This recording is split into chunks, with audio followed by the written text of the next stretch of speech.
programming and everything gets basically messed up, it self-destructs and kills itself. Yeah. What would happen if it didn't self-destruct? So that's when you get the tumors, the malignant or benign tumors. So if It it just doesn't, keeps yeah, growing. so if it starts to accumulate, that's because it's not self-destructing. Well, how does it have a kill switch? Like, is that just part of your DNA? Like, every cell has a kill switch inside of itself?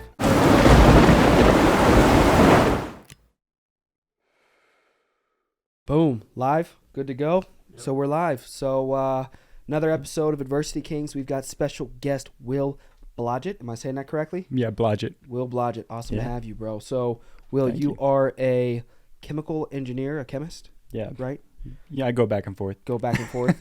Now, are you on the path to pursuing a doctorate in, would it be one of those or both? Yeah, one of them. Yes, I did my undergrad in chemistry, chemical engineering. Yeah. Just finished up my chemistry stuff about maybe 2 semesters ago.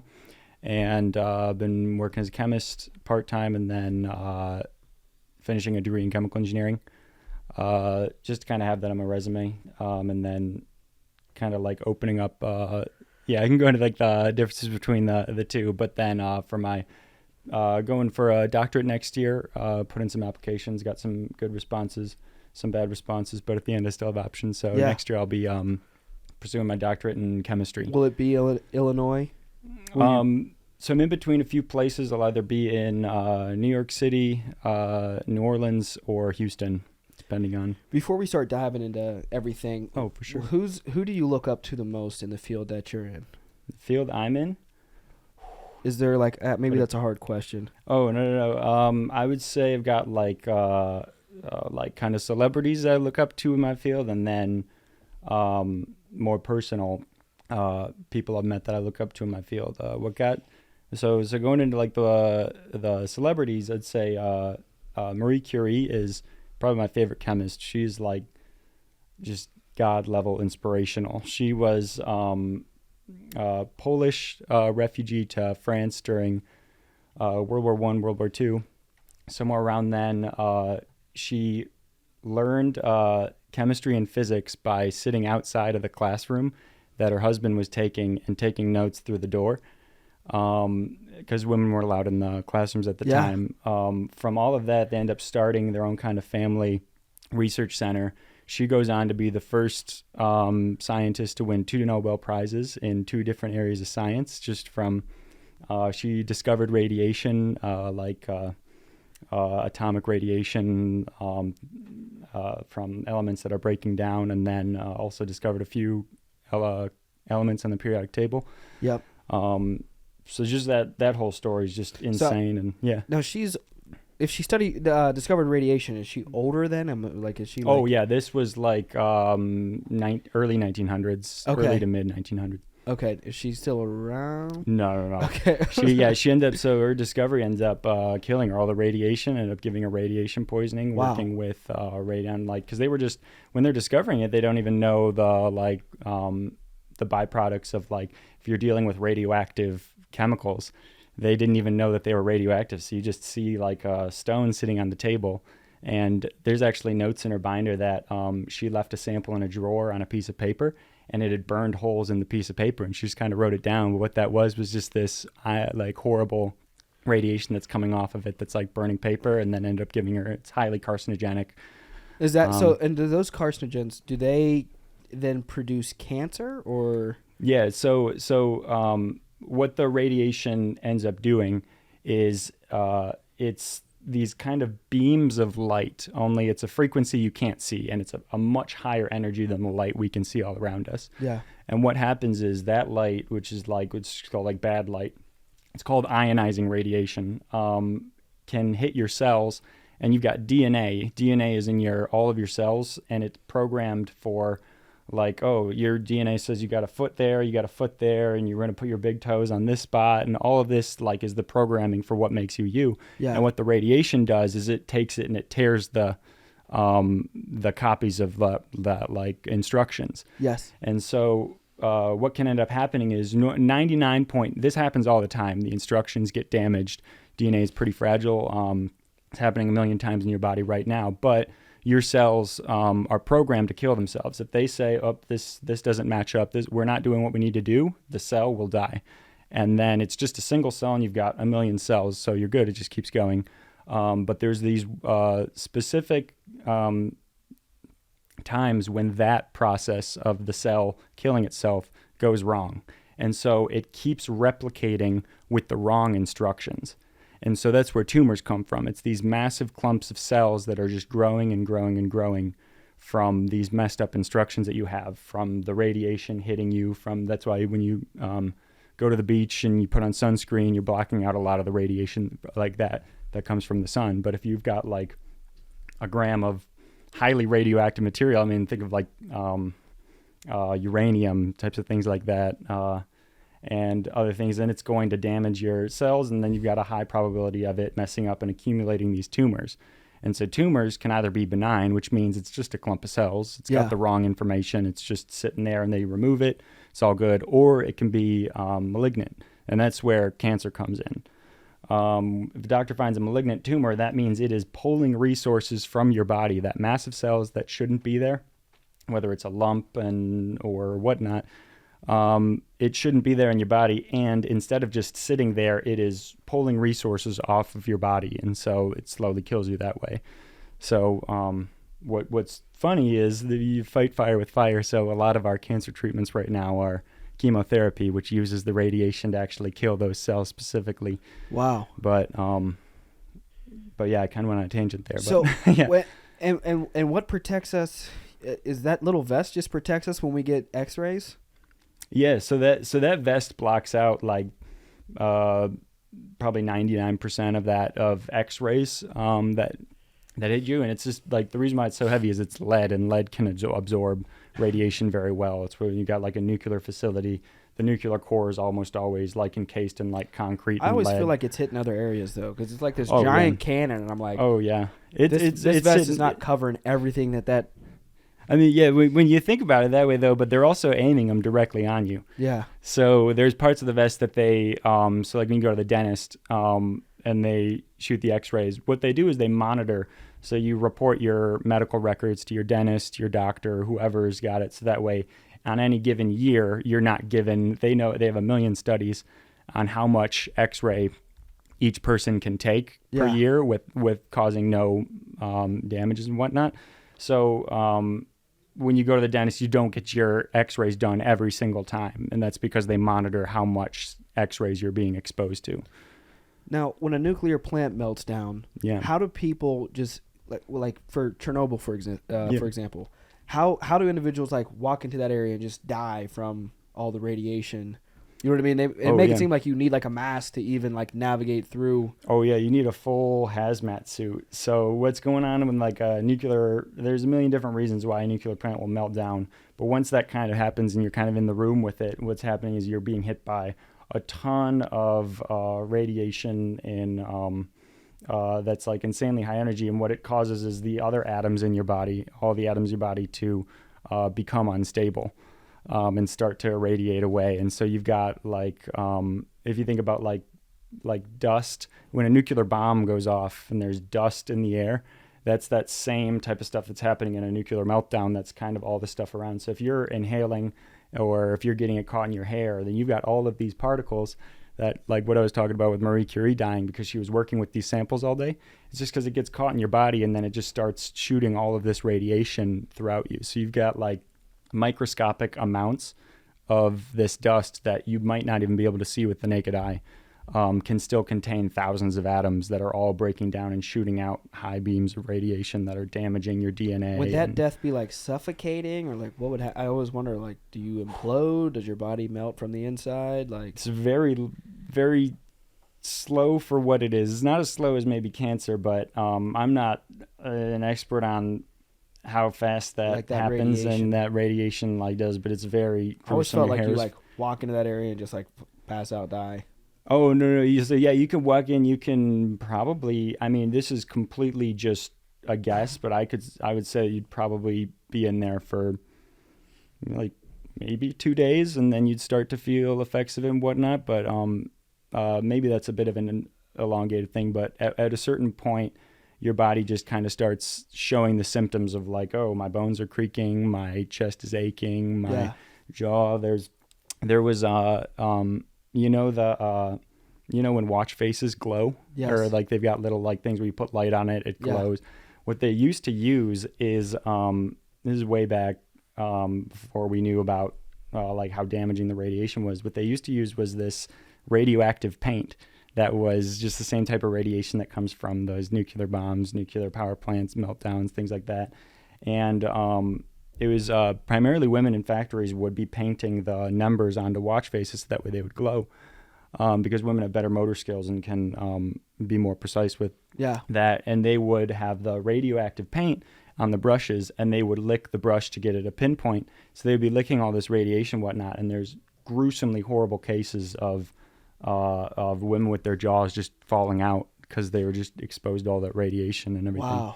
Yeah. That's nuts. Now diving more into your studies, I was reading. So you've spent a majority of your career studying the solvency of is it the chemicals in sunscreen? Yeah. So for the first project that I worked on, like, so it started in college, just starting to do research, pretty much day one, and then it graduated to be like my whole time in college. Presented at conferences and everything, but it was a model for a chemical reaction that, so if you think about, so switch the topics here to like producing like any chemicals and whatnot, you're going to have, let's take sunscreen, for example. A lot of these processes have like organic solvent wastes, and what you can think of organic solvents as is like oils.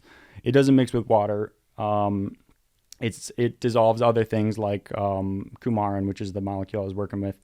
And so a big problem is you need these big giant drums that contain this, that can dissolve this compound that you're trying to make so you can react it. And the big problem is that for every, if you use just water, water is a great solvent because it's clean, it's everywhere, you can distill it and get everything out of it. And we know everything about it, it's completely safe. With all these oils and everything, we know how to use them and everything. A lot of them are extracts for when we drill for oil. And then we make gasoline, air, jet fuel, different things. We get all these other chemicals, and we've got like acetone is a pretty common organic used for nail polish removers, things like that. But these are all different solvents than water, and they're very toxic, harmful. We can't just dump them into a river because that's horribly degrading the environment. It contaminates water and everything. So we've got different solvents that we need because how oil and water don't mix. Some things like salt dissolves in water but doesn't dissolve in oil. And then some things like coumarin in sunscreen can dissolve in oil but not in water. So it's very hard to use water as a solvent to make these products. And what ends up happening is they have to use large amounts of these organic solvent oils to make these products. And for every bit that you use, you have to recycle it, contain it, or find some way to get rid of it without getting it into the atmosphere or getting it into the water or just dumping it in a field somewhere. So you got to do a ton of processes with this stuff, and it uses a ton of energy, which uses fossil fuels. It wastes time in like production and everything. And so my professor I was working with, we were like, well, why can't we use water? Well, it doesn't dissolve in that. So you can't officially use water, except for when you introduce these things called nano cavities. Nano cavities are single molecules. So just think of like 100 atoms, and they're like in the shape of a ring, and because you got a little cavity in the middle. Yeah.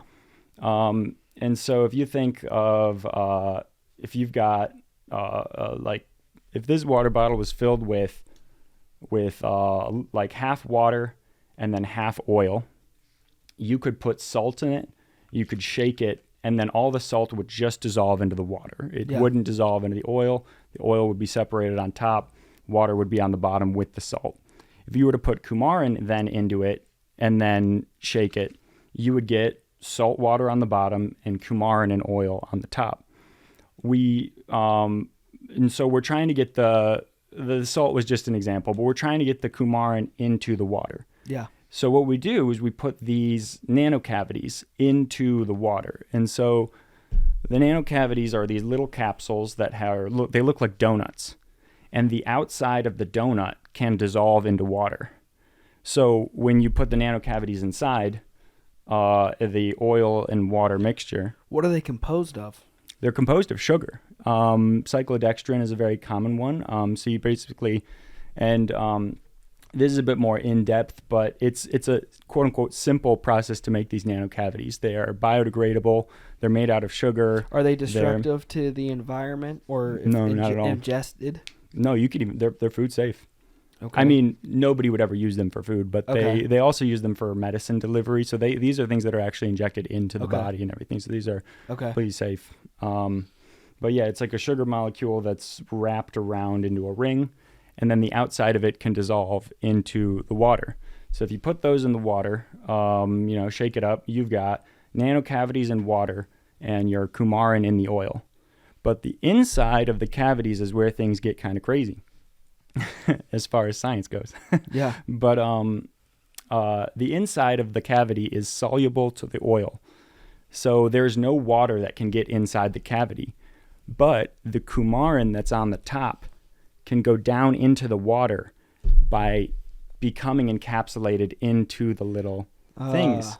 So now you put nano cavities in the water, and then you've got your coumarin in the oil on top. You shake it up. What you get now is you've got nano cavities with the coumarin in the water and a little bit of coumarin remaining in the oil. Yeah. So now we've officially gotten the unsoluble coumarin that's normally not soluble in water. But the oil won't go into the capsules? No, the oil might go into the capsules, but that's also fine because as long as we get the coumarin in there might be some if you fill in the rest with oil, then that's fine because the you can still do the reaction as long as the coumarin's in the capsule. There might be some solvent inside the capsule. That's fine because it's just kind of there, just hanging out. Yep. And so what's good about that is you can optimize that and say, well, instead of using this entire water bottle to do our reaction with all of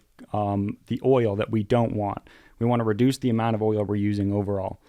You can condense it and say, okay, we're only going to have 10 to 20% of this water bottle be the oil. So we've reduced it by 80 to 90%.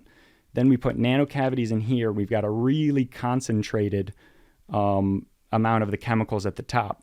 You then spin this, you spin the entire thing, the oil and the water don't mix. And then it's a photocatalytic reaction, which is just a big word that means when you hit it with light, it reacts.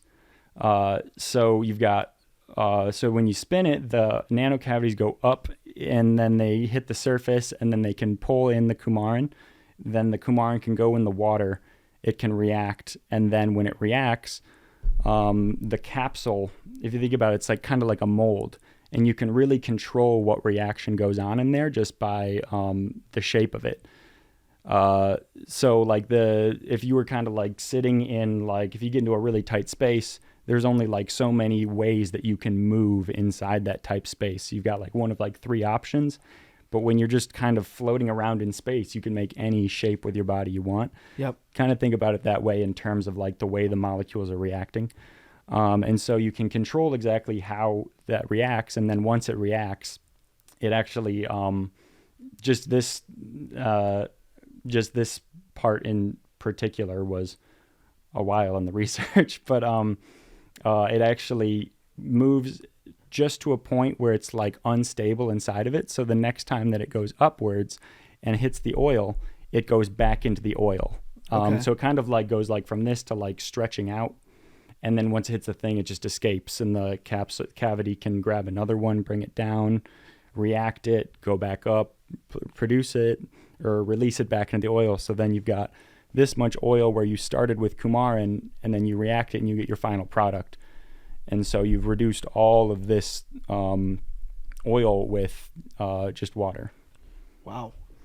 So what what is the sole purpose of the experiment then? Is it to create the most biodegradable and, I guess, earthly efficient solvent? Yeah, pretty much. And so have you guys got that then approved? So no, what ended up happening is my professor ended up going to another university right as we were finishing up the project.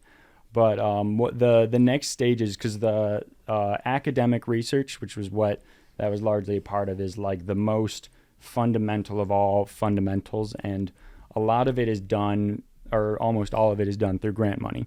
Yeah. So government says, hey, university professors, go do a ton of research and publish papers, and it's all available online. And so now that's because the government paid for it, it's pretty much public access. Yeah. So pretty much any company can take it and then use that bare bones science. So we pretty much just prove the process.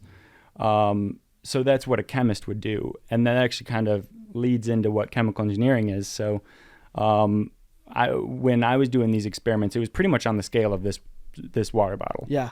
Which is not enough to make an entire plant that makes sunscreen. Yeah. So then what a chemical engineer would do is take that process that we made in the lab, and they would equate it up to reactors the size of this room. So that way we're not just producing like a few grams of our product, we're producing a couple megatons of our product per year, and you can sell that all across the world with that. So on the academic side, it's pretty much just getting out the bare bones knowledge of stuff that it's like the kind of like a forefront of the unknown, which is a really cool concept. When you're doing academic research, it's stuff that is not known. Like when you're reading textbooks in school, I mean, I never read them, but but all the textbooks in school are kind of from these fundamental things in the classroom that are just built from the ground up. The reason why we know the Earth's round, the reason why we know how to land things on the moon. It all comes from this kind of just ground up. We didn't know it could be done before, and we made it happen. When a scientist creates something, do they get the patent for that? They can file for the patent. Now, when like a product or some type of maybe even scientific service is created by that scientist, do they get like commissions off of like sales and things like that? I think of like, you know, as you're explaining this, I'm like, what do we do on a day-to-day basis? You know what I mean? That so many different scientists out there are responsible for almost like creating, and are they getting paid for it? Or do just these companies that bought it or something and then just put their name on it? Or like who, like... There's a lot of ways you can make money as a scientist. Overall, I would say the money's not that great. But why what? So I'm confused on like, if the scientists are creating it, wouldn't it make sense for them to like get paid the most for it? So the scientists kind of do the fundamentals of proof of concept type of thing, like the blueprint. Yeah, like the blueprint. The engineers you're like an architect. You're selling a blueprint to, you know what I mean? Like if exactly. If there was like architectural companies that were, it's like, here's the blueprint, we're not doing anything else. Exactly. Yeah. So an engineer is the one that takes all of that scientific fundamental research and applies it. Yeah. So like in a lab, a physicist will do a bunch of calculations and calculate gravity and whatnot. An engineer will take that and then program a rocket to land on Mars based on the science done. So in terms of like products, I would say in one of the labs I worked in, we were doing some yogurt research, and that was a very, that professor took a very different approach to kind of the academic thing. Two different professors? Two different professors, okay. Two different labs. And he took more of the approach of like, so that first lab with that was much more proof of concept, publishing papers. It's more about the prestige of like being a good scientist and people knowing, oh, this person did that research or this person's an expert in this. And throughout all of the people that I've met in this, they do it primarily because they have a job and make a living and they love what they do. And people love the prestige aspect of it. So working in like academia and whatnot, a lot of it is like your research, your name on top of the paper, and you get paid a salary from your like wherever you're doing research at. But you can file patents if you want to then sell the patent or whatnot. So then working with this other professor, he was much less about the prestige of being like the first one to discover something or do this. He was much more about how can we use scientific principles to make patents, to discover new processes to make things, and then patent them, and then sell them to a company that's going to use it for something. It's like, but just doing the research on its own is so much work. And so he kind of split like half and half into like half doing the research, half doing the patents and selling it and business model type of things. A lot of people, especially in the academic climate right now, it's much like, it's very, very highly competitive. So like just talking about some of my career goals, I would love to get to a point one day, I'm not there yet, but to have my own lab, some of my own students, some of my own like postdocs or peers, and having my ideas come from like other places in need. So kind of doing a literature search of like, hey, what's out there and what's being done? Like, oh, this person's making a medicine that combats this. And they mention, well, we haven't yet moved on to making this medicine yet. And then you can go, oh, hey, how would I do that? And so then you go and you say, then you drop a plan on how you're going to discover this new thing. And so it just comes from your mind of what you want to create. And then you go out in the lab for a year, 2 years, 6 months, and you make it. When you get, but the only place that's willing to let you just think of stuff and then do it is a university. And that's when people become, they get a tenure track position. And so when you become a professor, you get a tenure track professor, you get like 4 or 5 years to prove yourself that you can run a lab, that you can publish papers and produce a ton of research that is prestigious. And that is crunch time, because at the end of 4 or 5 years, you're going to be put up for review, and they're either going to say you have unlimited job security for the rest of your life, or you need to go find somewhere else to work. Wow. Who's the most prestigious professor out there right now? Oh, out there right now? I think it would be at probably one of those Ivy League schools. I was just say, yeah, Ivy League schools. I'd say professor, I would say the most recent Nobel Prize, or actually not the most recent Nobel Prize, but last year's 2020's Nobel Prize was in, I forget, there's 2 scientists that were primary, Professor or Dr. Donna, probably butchering that name, but her and another scientist, I'm completely blanking on the name, but they were principal scientists in principal investigators in discovering something called CRISPR technology, and that got everybody insanely excited. That's what's generally CRISPR technology. So we were just talking about DNA earlier as being the blueprints for everything. So all living things have it, whether it's grass, bacteria, whatnot. We actually talked about a few concepts that's applied to this. So I was saying if your DNA gets messed up, then your cell recognizes it and it dies. Yeah, kills itself, commits apoptosis. Well, for bacterias are just single-celled organisms. So if their DNA gets messed up, it's not very convenient for them to just off themselves. Yeah. So looking at all of the, so they were looking at how these bacteria survive so well. And what they found is there's this little, let's call it like a machine. It's a protein system, but you could think of it as a machine that goes around inside of the single-celled bacteria and always has a permanent copy of the DNA. And it goes through and it says, and it continuously edits and checks. And it says, oh, wait, this is out of place. I'm going to snip. It's like a virus software. Like a virus software. Exactly. It goes through and it snips the DNA, and then it inserts the right DNA, and then it sews it back together, and then the bacteria is fine. And it got rid of that mutated DNA. Would that be like cellular regeneration? It could potentially lead to that. But what that machine ends up doing is you give it a piece of template DNA, and then it will go through any piece of DNA and it will snip, and edit the DNA to be exactly what you want it to be.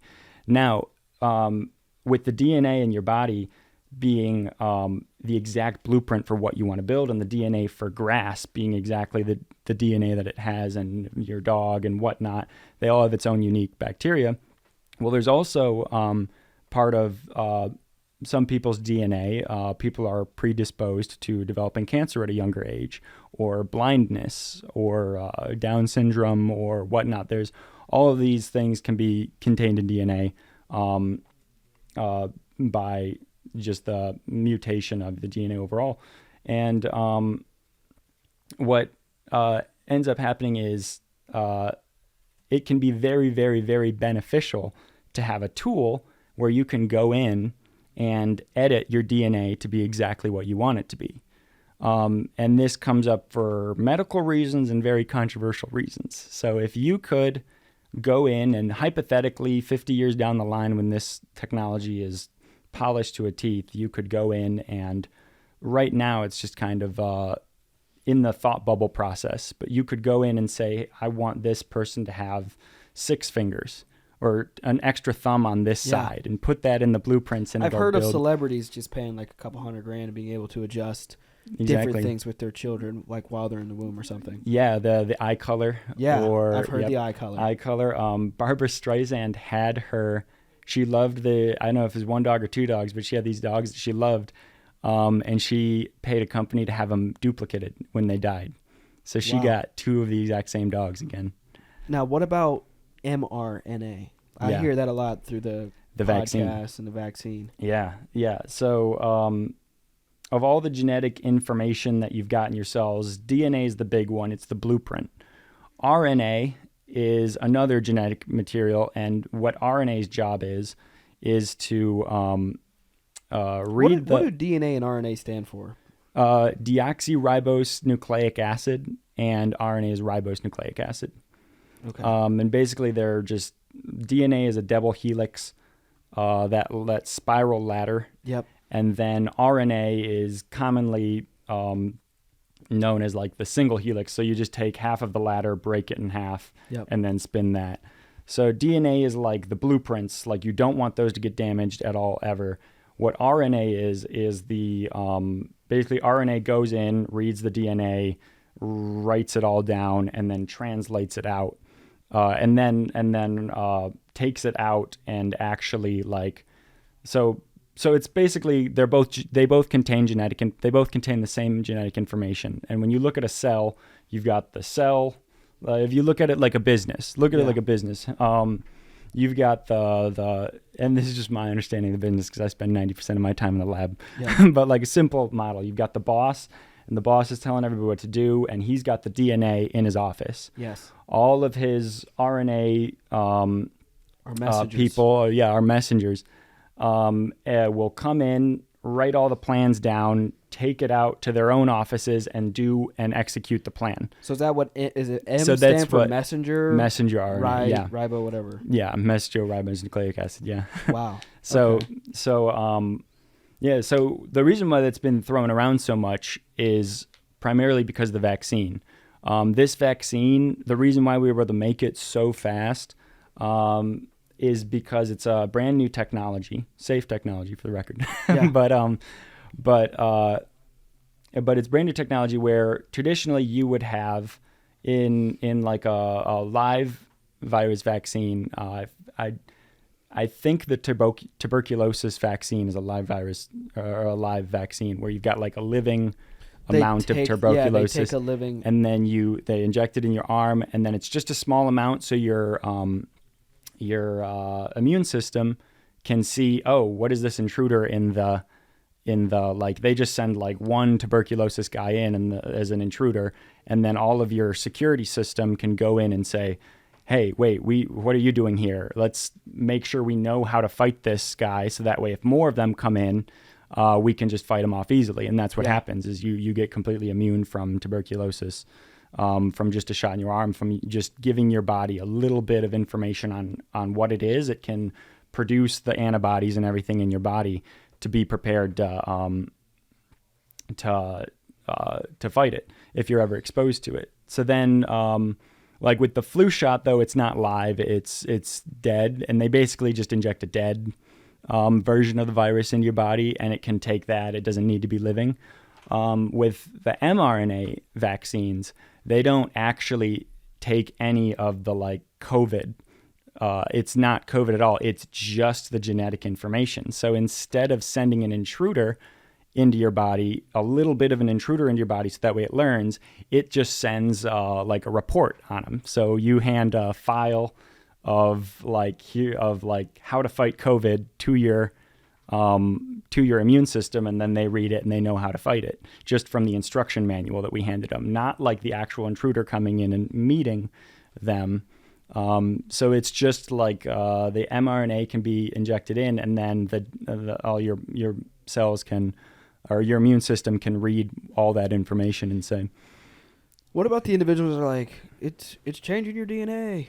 You know what I mean? No, I don't. As far as changing your DNA, I don't think there's at least that I've heard of, there's not a single case. Like, of course, with anything that is on a mass scale, such as like the entire globe, there's going to be like flukes and problems. Like, if you think about like if there's a 99.99% safety rating on this vaccine, which is just I don't have a specific number on that, but as we're talking about this, I think of the individuals. I think of a majority of my friends are like anti-vax, but like then I have friends and family that are vaxxed. I'm in the middle still. I'm not vaxxed, but I'm not anti really anything. I'm very open-minded.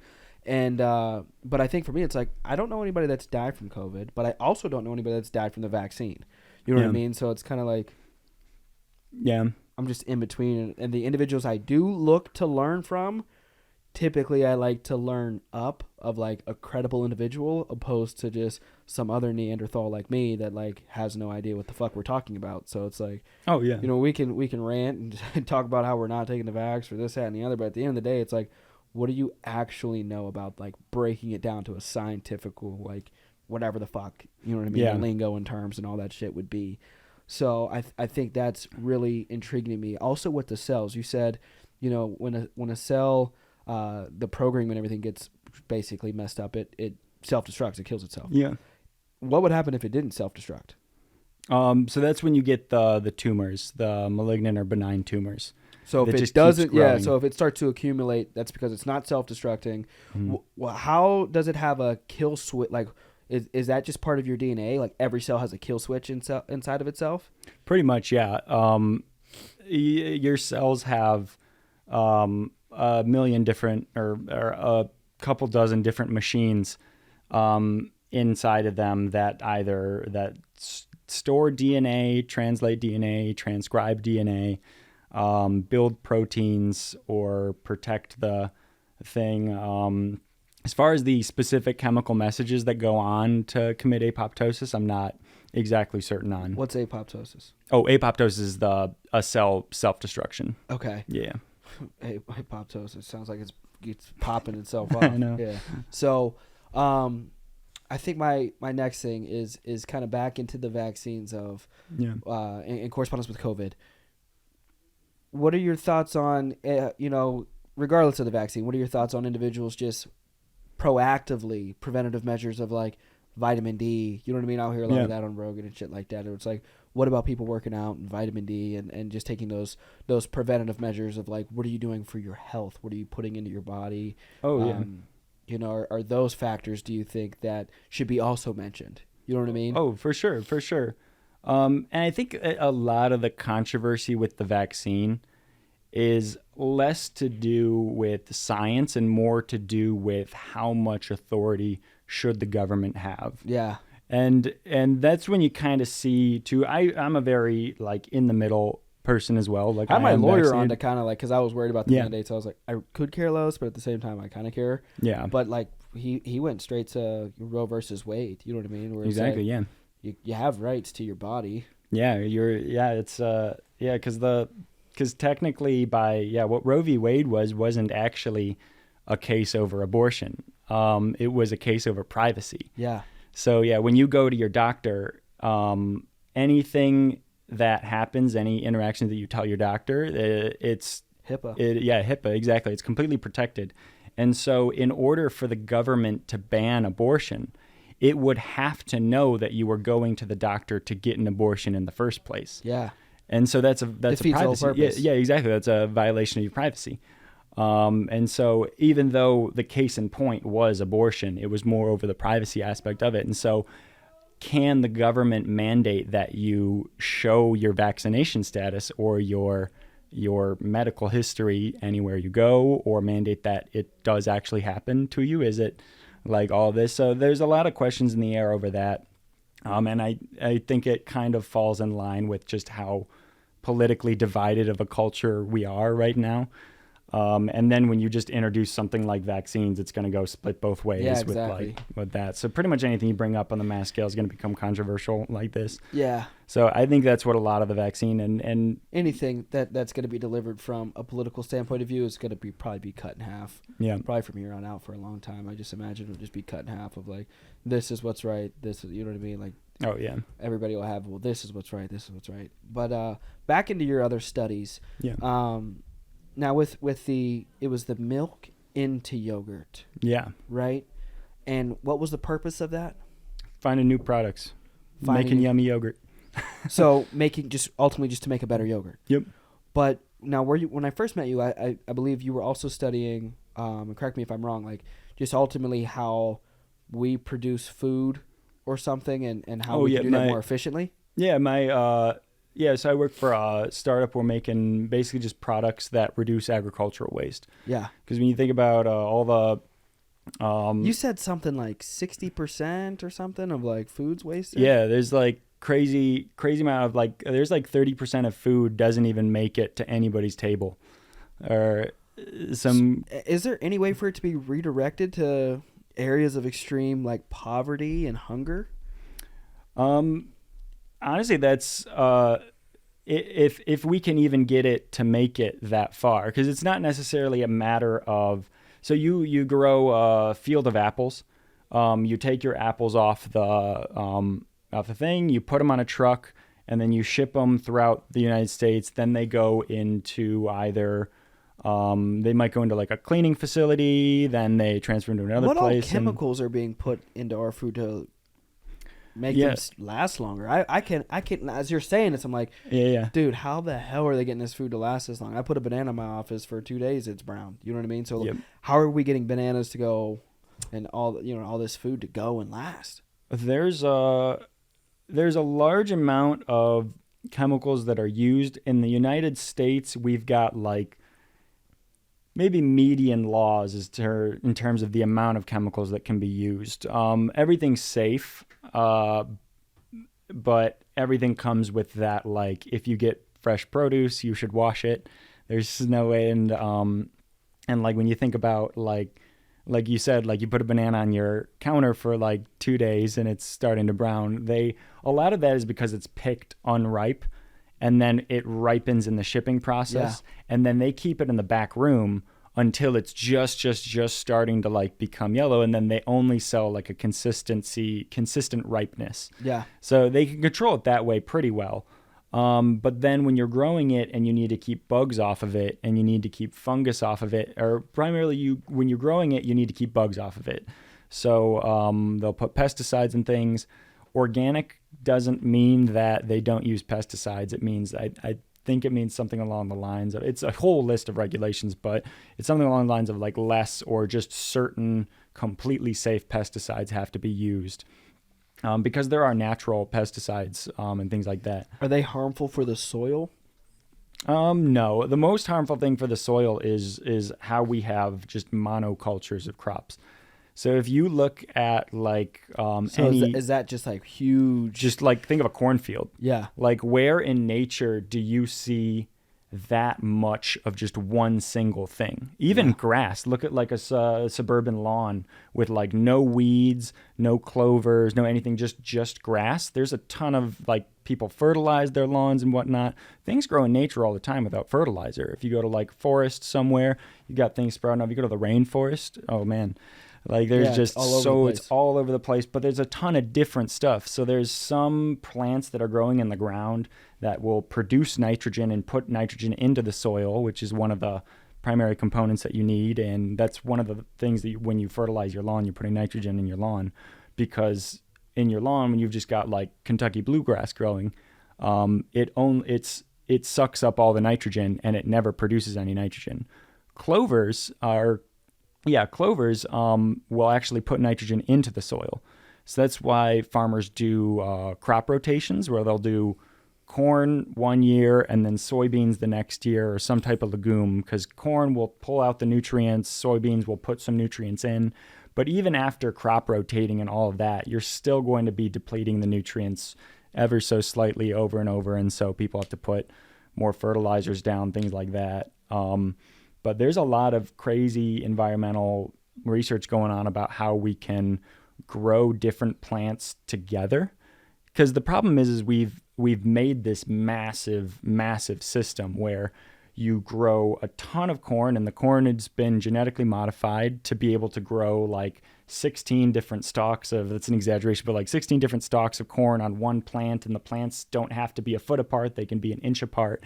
So we've increased the density of the food we can produce, and then you just take a giant plow and you plow through it, and it just sorts all the corn into one bin, and then you can ship it off and do all that. But that's like putting tremendous pressures on the nutrients in the soil that you have to fertilize, the amount of bugs and things like that. In nature, things don't normally get just destroyed by bugs, but if you imagine so much food being in one place, think about bugs, think about rabbits and ferrets and things like that, or maybe not ferrets, but like moles and things like that get into it. There's just all this food that's out there in the open, so they have to use so many chemicals to like get things away from it. Whereas in a nature setting, it would just be spread out and it wouldn't be so dramatically affected. But we need to be able to be continuously producing more and more food every year to keep up with the growing population. So we have to balance our strategies of crop rotations, of finding new crops that are better than others to have. Like a lot of times there's something about the difference between like almond milk. Almonds take a ton of water and a ton of time to grow, whereas oats take very little water and very little time to grow. I like oat milk. So oat milk is one of the best milks in terms of like environmental impact compared to almonds, which I think there's a bit more protein in. I don't think I do almond because I heard there was like more like soy in it or something, and I heard like soy like relate to like estrogen, and I have no idea. I was just No. Yeah, these are all. I know with soy, there's estrogen mimics are. Estrogen isn't a bad thing though for men. They don't realize. So I think estrogen produces your sexual desire. As I don't know if that's as a human in general, but I know from some of my studies of as a guy, you're technically, I believe, like if you completely depleted your estrogen, you would deplete your sexual desire. So it's like you don't want to completely eradicate your estrogen, because a lot of guys, I think they think with estrogen, it causes, like you see those big steroid dudes that have like gyno or shit like that. They think that's from estrogen. It's from other things outside of that. Listen to Andrew Huberman. He's on Joe Rogan a lot, and he kind of explains it more in depth. Derek, More Plates, More Dates, he kind of explains it. But I get real into all that stuff. With the agricultural movement, and with now you're working with a startup then? Yeah. What are your key takeaways and thoughts on just like if you had to wrap it up into a a paraphrased version, like what have you guys accomplished so far, and like what have you really gotten out of your time that you've spent doing this? Time that I've spent doing this, what I've personally got is a lot of great lab experience in industry, and primarily having so much academic research relative to my career, which has been very short so far. The difference in like everything is like, how can we turn research into dollar signs? Yep. Whereas in academia, it's how can we make breakthroughs on unknown discoveries? Yeah. So that's kind of been like and it's been super interesting just taking like actual research and then boiling it down to a number at the end. Normally I'm not searching for numbers. I'm searching for like a peak on a graph that indicates something's happening. But I mean, if it's not making money, then it doesn't really matter in industry. Yeah.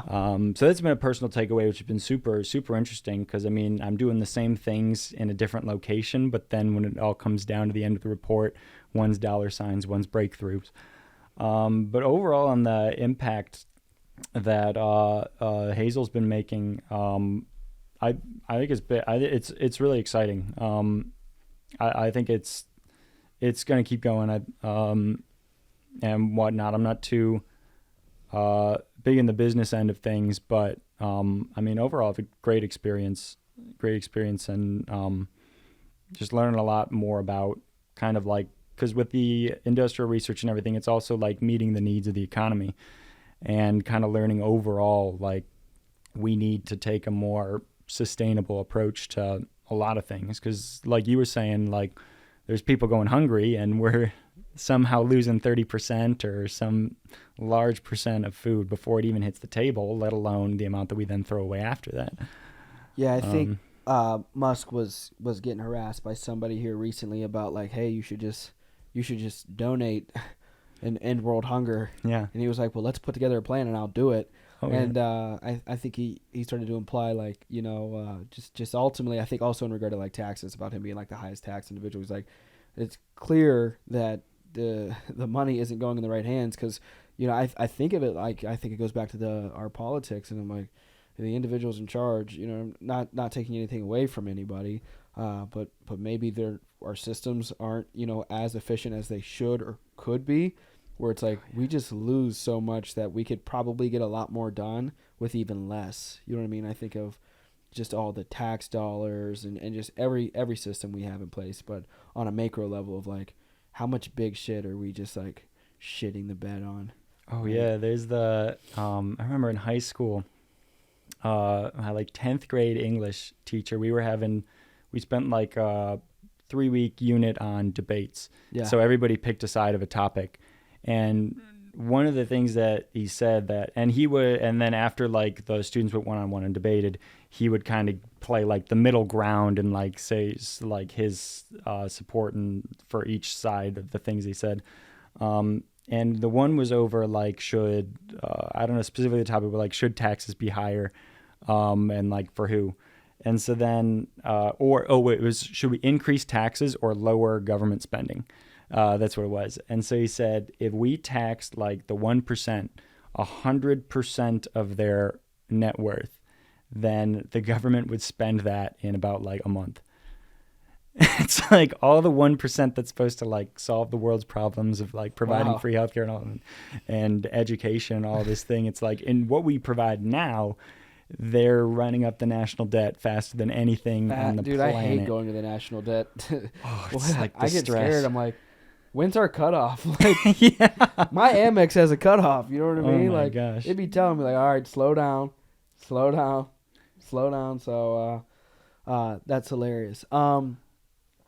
What I want to get into next. So you also teach STEM in Chinatown. Yeah. So what does STEM even stand for? So science, technology, engineering, and mathematics. Okay. It's this like acronym that's started to be thrown around. Now, is that like at a school or is that just like a... It's at a nonprofit tutoring center. Okay. There. So yeah, during the weeks I get to be an after-school tutor, and just students come from school over to the center, get to build relationships with them. I've seen a lot of them from freshman year to graduate.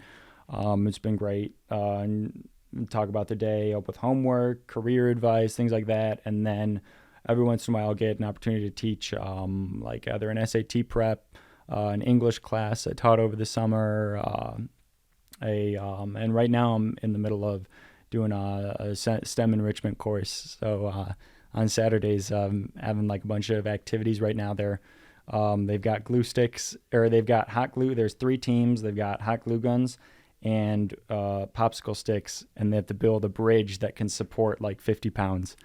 These are just middle schoolers that give them like some kind of basic design and just let them go at it, and they just have a ton of fun. Like, is that actually possible? Like, oh yeah, it's crazy what you can do. Is it an unlimited amount of glue sticks or popsicle sticks? No, you honestly don't even need that many. What? If you just the structures all, because you basically for a bridge you just need something to walk across or put stuff on, and then the top supports. Yep. And so like when you got the Golden Gate Bridge, all those triangles that are Yeah. up and whatnot, triangles are just such a strong shape in general. Like when you try to collapse a triangle, like it's only falling in on itself. If you were to think of like an octagon, Yeah. it's like super flimsy Yeah. versus a triangle, like it's pretty snug in there. So they build these triangles on top of each other in a way where all of the weight gets put on the triangle stress points. Favorite movie? Oh, goes back and forth between maybe Pulp Fiction, Grand Budapest Hotel, or yeah, I'd say Pulp Fiction, Grand Budapest Hotel. Big Quentin Tarantino and I don't know if I've seen Grand Budapest Hotel. I'm gonna have to, I always write Wes down Anderson. If you're into like indie stuff, he's like the most mainstream indie. Have you seen this, guy. Aiden? Grand Budapest Hotel? Yeah. Is it good? It's a great movie. Oh, perfect. That's the right answer. I mean, I've definitely seen Pulp Fiction. I feel like everybody's seen Pulp Fiction. Oh yeah. Have you seen was it the Boondock Saints? It gives me a similar vibe. Have you seen the Boondock Saints? No. I think it gives me a similar vibe to Pulp Fiction. I recommend. Oh, absolutely. What do you like Marvel movies? I honestly haven't seen a Marvel movie after Iron Man 2. What?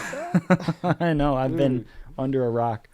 So I guess, I'm asking about movies. That's my passion outside of business. What's your passion, aside from me assuming, everybody loves movies like me. What's your passion outside of everything that you do? My passion outside, honestly, just building relationships. My friends and family have become such a strong foundation when everything is super stressful. Yeah. That like, at the end of the day, there's nothing I would rather do than sit down and catch up with my friends. Like have a meal or just hang out? Have a meal, hang out, whatnot. Do you have a favorite food place or a favorite food? Like, that's the next thing for me. I'm a foodie. Oh, yeah. There's this place that a friend's mom, when a friend's mom came into town, she took us to this place. It's up. I'm going to butcher the name. It's like Podlanka or something, but it's this super, super authentic Polish food that is up in like the Wicker Park region of Chicago. And it is like, and the menu kind of rotates and it's ran by a family, and it's like, it's just it's super cool atmosphere. You've got people that you've got like 2 people that speak English and then the rest speak Polish, so the food's going to be really good. Yeah. And their menu, their soups change every day, like whatnot. But I love going there, and then I love going to places where it's family owned and you can go, what do you have that's good? And then they go, I know what you want. And it's like, oh, perfect. Like, bring me the house special. Bring me what your favorite thing is. I love trying new foods and everything. But wait, how about you? Food? I need to meet more foodies, yeah. I've tried I've tried a lot of major restaurants in Chicago, but again, I don't like going. I don't like to travel, so I just eat at the Capitol Grill right down the road for here. But my favorite restaurant is Napa Prime in Pittsburgh. That's where I worked for 2 years, and they have cut a Wagyu, A5 Wagyu, and it's so you're familiar with A5 Wagyu. Yeah. So they bring out a marble hot block to the table, and it's like 450 degrees, and you get like sugar cubes of Wagyu, and you cook it yourself, and they've got the Himalayan salt and a little bit of oil, and it's absolutely to die for. It's phenomenal. Oh man, that sounds like heaven. It's phenomenal. Does it really just melt in your mouth? It literally does. Like I've eaten it raw too. Man, just to freak people out at the table.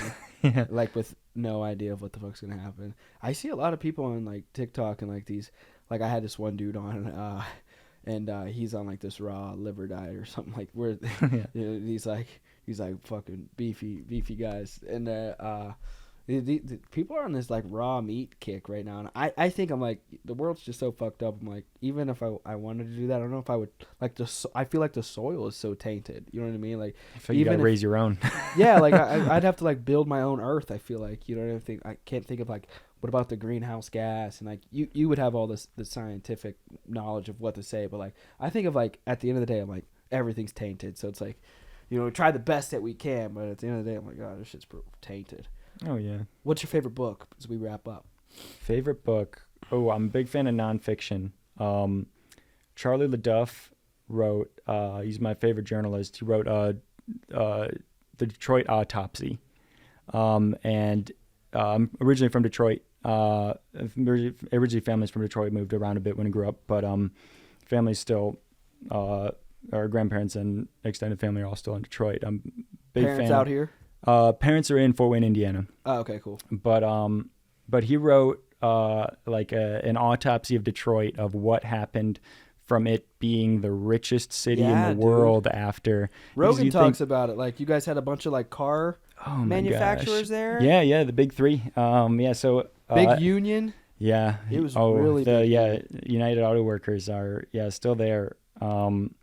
But yeah, after World War II, it was the production capital of the world. It was the richest city in the world. It was like the Dubai of, and granted, a lot of that was because of World War II decimating all of Europe and all of that, and they were in the process of rebuilding.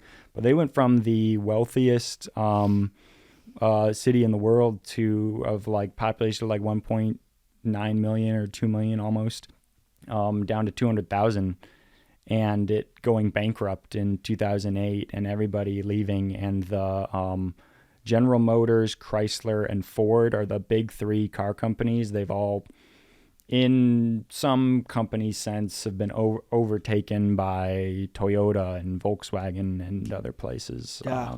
So it's just been crazy. And then what do you do with all the homes that are decaying from the 1.9 million people and all that stuff? So he wrote this extensive novel on pretty much what happened in a super narrative way and just a million different factors of like overreaching corrupt unions, corrupt politicians, changing business tides, of free trade when you've got all of the cars being produced on a line. Well, that's really great for a city because you've got blue collar jobs of assembly working. You've got engineering jobs of that. You've got finance jobs and business jobs. Got jobs for anybody under the sun. And then when free trade opens up, well, you get rid of 2/3 of those jobs because we ship them to wherever because there's cheaper labor wherever else. And then all of a sudden you need to go to college to get this job. And then at a certain point, you don't even need to go to college to get the job, but they still want you to go to college to get the job.